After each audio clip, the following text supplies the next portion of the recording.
Around 50 million people are employed in this factory at any given time. You can find the workers in this factory doing the same mundane tasks every single day with similar schedules. You can find the workers of this factory given weekends off. The workers of this factory are under similar stress and work long, exhausting hours. This factory, it's not Walmart. It's not Amazon either. In fact, the government doesn't even recognize it as a factory. Most of you might know it by a different name. In fact, most of you are already in it. The name usually given to this factory is school. The United States school system is a factory that's churning out millions of students that have been programmed to act and think in the same exact way. And this program has been instituted by no other than the elite and wealthy Americans. John D. Rockefeller, regarded as one of the wealthiest men in American and modern history, created the modern school system. It's a little disturbing that a billionaire who's running factories and putting workers in hard and honestly inhospitable conditions is largely responsible for creating and funding the US education system. Rockefeller pumped millions into the educational system, which on one side you can view it as philanthropy, but honestly there's a darker secret.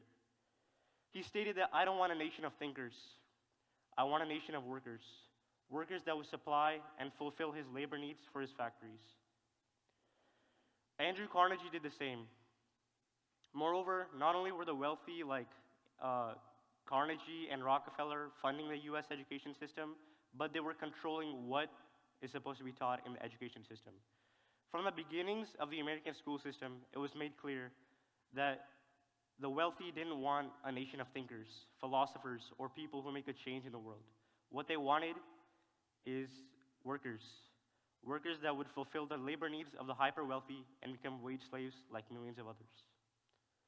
Since the creation of the General Education Board in 1902, the US has seen massive change in almost every aspect of society, and we've been a witness to it. Smartphones, electric cars, computers, microwave ovens, the internet, Wi-Fi, video games. But in 100 years, a classroom for the 1940s isn't too different from a classroom today. The only difference is we've subbed out books for computers. A letter has determined, and still is, determining the fates of students. If you look at the education system, it's much like a day at a factory or a workplace. You have a 6-hour workday. You have school Monday through Friday, weekends off. What's the difference? Our education system is outdated, let's face it. Despite those massive changes and advancements in our society, our classroom hasn't changed. The reality is that from the age of 5 or 6, children are indoctrinated and taught how the world works. Childhood is supposed to be bliss, to be the age of creation, creativity, and fun, but it isn't. I've seen my own sister, when she started kindergarten, and still now, have mental breakdowns over school. She was literally vomiting in the mornings, scared of going to school, and the stress of homework was apparent on a 6-year-old child. If a 6-year-old is crying over homework and having mental breakdowns over going to school, you can't tell me there's not a problem. Moreover, schools are also being politicized. Schools are part of a larger political system. There's no doubt. If you don't believe me, let's take a look at 2 vastly different states. You have the state of California, which has been dominated by the Democratic Party, versus a state like Texas. It's the opposite. It's been continuously dominated by the Republican Party. Of course, politics should remain separate from teaching and learning, and many think they do, but that isn't the case. What is taught in history textbooks differs drastically across the 2 states. For example, in California, it is required by law to teach students in history classes about the discrimination against African Americans, specifically housing discrimination. However, the story in Texas is different. They never say that the suburban dream wasn't accessible to African Americans due to discrimination. It says some people left the city because of congestion or crime, not because of housing discrimination. Textbooks, despite belonging to the exact same publishing company with the same author, aren't teaching the same material. Aside from their curriculums, our education is vastly underfunded. Schools are overcrowded, which allow for more distractions and cause stress for students who are already burdened with homework and a lot of other stress. 17 to about 25% of public school students in California, which amount to 1.5 million students, are studying in overcrowded conditions. In the whole United States, 1 in 5 schools are overcrowded. Not only is this hard on students, but imagine how hard it must be for teachers to even manage these classrooms. Furthermore, the US government is underfunding its K-12 public schools by nearly $150 billion annually. That's robbing more than 30 million school children of the resources they need to succeed in the classroom. Programs such as those of arts and crafts are cut out. So instead of increasing the funding, you're denying children like us the opportunity to enhance and express our own creativity. If you're underfunding our schools and students, you're also underfunding our teachers and denying them the salary they deserve. This affects their motivation to teach, and consequently, the motivation students have to learn. About a little less than a year ago, I took psychology, where something very much piqued my interest. It was Dan Pink's theory of motivation. 3 factors: autonomy, the feeling of being independent, self-directed, and the urge to direct our own lives. Mastery, the feeling I'm getting better at things that matter by getting feedback. And lastly, purpose, knowing why I am doing something. It is the yearning to do what we do in service of something larger than ourselves. These 3 factors are what determine our motivation. But how does this relate to our school system? In school, none of these factors are in effect. We're told to flip a page of a certain book, memorize a certain theorem or law, and let's be honest, we're only doing it for the grades so we can be subservient to our bosses for a 9-to-5 job in the end. Autonomy, mastery, and purpose, they don't exist here. They go out the window. These days, no one wants to master anything in schools. We're in it for the grades to get into a good college. I want to ask each and every one of you, why do you go to school? What's the point of getting good grades for you? What's motivating you? Is it because you want to learn? Or is it really just because you want to get in a good college? It's a constant ladder that we're climbing, and there's no end to that ladder. There's no greater purpose. We're not doing it for something larger than ourselves. We're just doing it to get in a good college. But there were systems that incorporated these factors. In ancient India, these 3 factors were hard at work. The ancient Indian education system was the epitome of a perfect education. This educational system was known as the Guru Shishya Parampara. Guru means teacher, Shishya means student, and Parampara means tradition. Together, the term Guru Shishya Parampara relates to the relationship between a teacher and his disciple, a relationship which today's educational system lacks. A student's genuine respect and fondness for teachers, and a teacher's motivation to truly teach their students to the best of their abilities. Teachers wanted to form relationships with their students. Gurus would teach their students everything from arithmetic, science, arts, archery, and the art of war for almost 15 to 17 years through hands-on learning.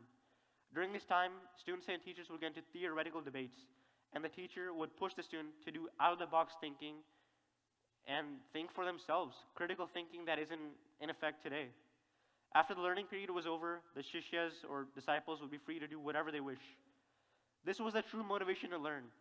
Some of them even wanted to become future gurus to teach other Shishyas. These students desired autonomy to live their lives on their own terms.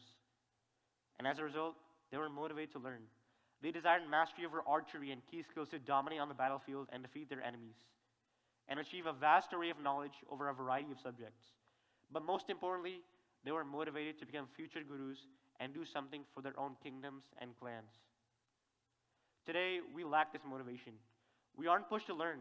We're programmed into memorizing theorems and formulas that we won't use in our lives. I can guarantee you, I haven't used the Pythagorean theorem outside of math class. And honestly, it doesn't matter to me whether the mitochondria is the powerhouse of the cell. And as a matter of fact, I won't use any of this information in my life, bro. I'm going to business, so. If we can apply the ideas of the ancient Indian education system, students won't just learn for the grade, but they'll learn to achieve mastery. We can transition to a maker education where students experience hands-on learning. They design their own projects, and of course, teachers are there to guide them. Kids are offered a better learning experience, but students also develop the soft skills that will be used in real-life workplaces. Problem solving, cooperation, critical thinking, that's more commonly found in real-life situations. Students are given a goal and are encouraged to try new things or experiment with aspects of their project. Students are encouraged to fail. That's how you learn. You gotta get up first. You gotta fall down first to learn how to walk. Use that failure to learn, to try and try again. Students are taught to develop their resiliency, which is very important. If you're going to grade for mastery of a subject, mastery that is attained through hands-on learning, not just taking notes off a slideshow, memorizing some theorems, and calling it a day. In our normal grading system, failure is discouraged and shunned upon. No one wants to get an F, because if they do, it's going to bring down their grades by catastrophic proportions. This causes students to not study to learn, but to study for a good grade, rather than for mastery. Mastery teaches students that failure is okay. In fact, it's a part of life. You need to be resilient. You need to keep trying until you get it. The grade isn't the goal. It's the knowledge that you attain along the way that matters. It's not about the destination, it's about the journey.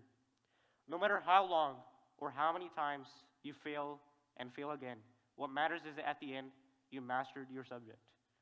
And that's success. I don't want children to fall into depression and cite school as one of the primary causes of their depression. I don't want my children to leave and quit school. School should be a source of happiness. Every child, every kid, my sister should be excited to go to school. But if they're all under pressure with homework and the idea that they need to get a certain grade to achieve success, then what's the point? I don't want there to be a letter.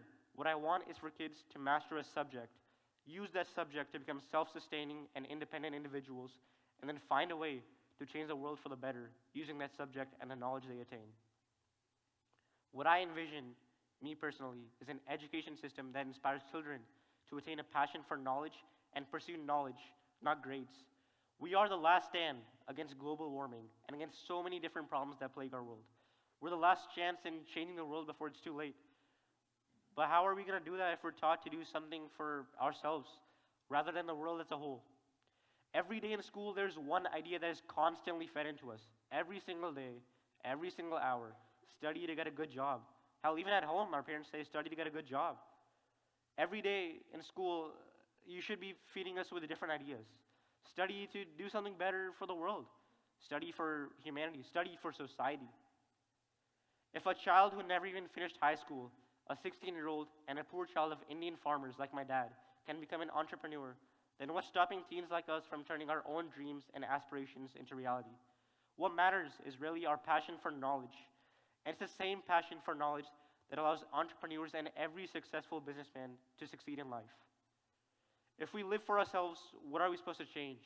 If we want to change something, change starts here, in our schools, where we can be taught to do something for the betterment of humanity, where we can be taught to not learn just to memorize some theorem or for some grade. We can be taught to learn for true knowledge, knowledge that will stay for us throughout our lifetimes. Don't make school a factory. Transform it into an institution of hope and change that is producing brilliant individuals that dedicate some of their time away from focusing on money and rather focus their efforts on bettering the world. Thank you.